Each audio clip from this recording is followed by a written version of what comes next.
The warble of robins and the whoop of whippoorwills laced the air with the sounds of early summer.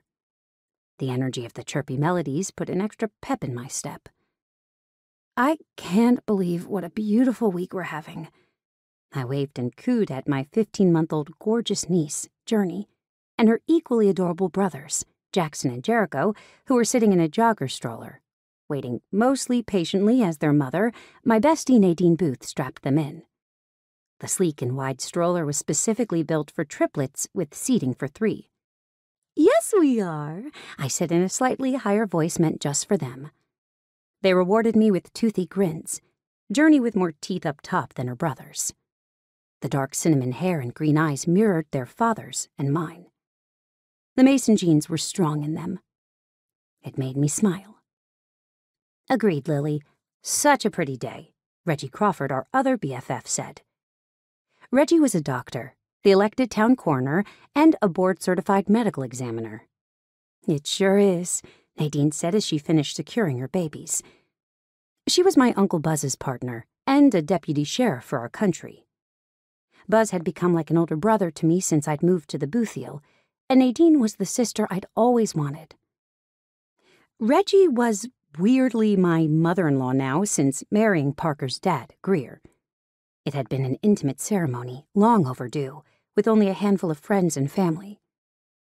It was beautiful, and I cried a lot. In my defense, I was also hormonal due to the baby growing in my belly.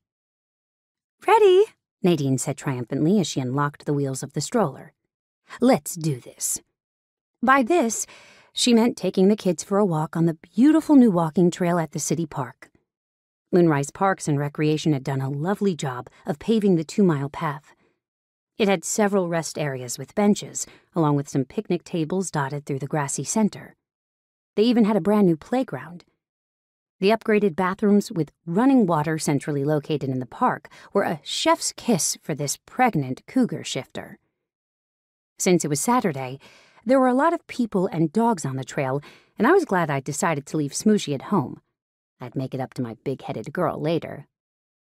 "Ow-woo!" Jackson squealed. He pointed as a woman walking 4 proudly prancing corgis on a split leash skirted past us in the opposite direction. "Yoggies!" Jericho shouted with delight. He kicked his little feet with excitement, and it rocked the stroller on one side. "Okay, Jer Bear," Nadine chided. "Enough of that." He laughed loudly in response. I snickered at my friend. "He's not afraid of you 1 iota." Nadine's chestnut hair was pulled back in a loose ponytail, and she wore a hat that had MSD for Moonrise Sheriff's Department on it. She flashed me an annoyed look. I can make a perp pee himself when I bark an order, but my cop tone tickles my kid's funny bone. Journey's bright green eyes were wide as she took it all in. Her stoicism in the face of her brother's jubilation reminded me a little of myself.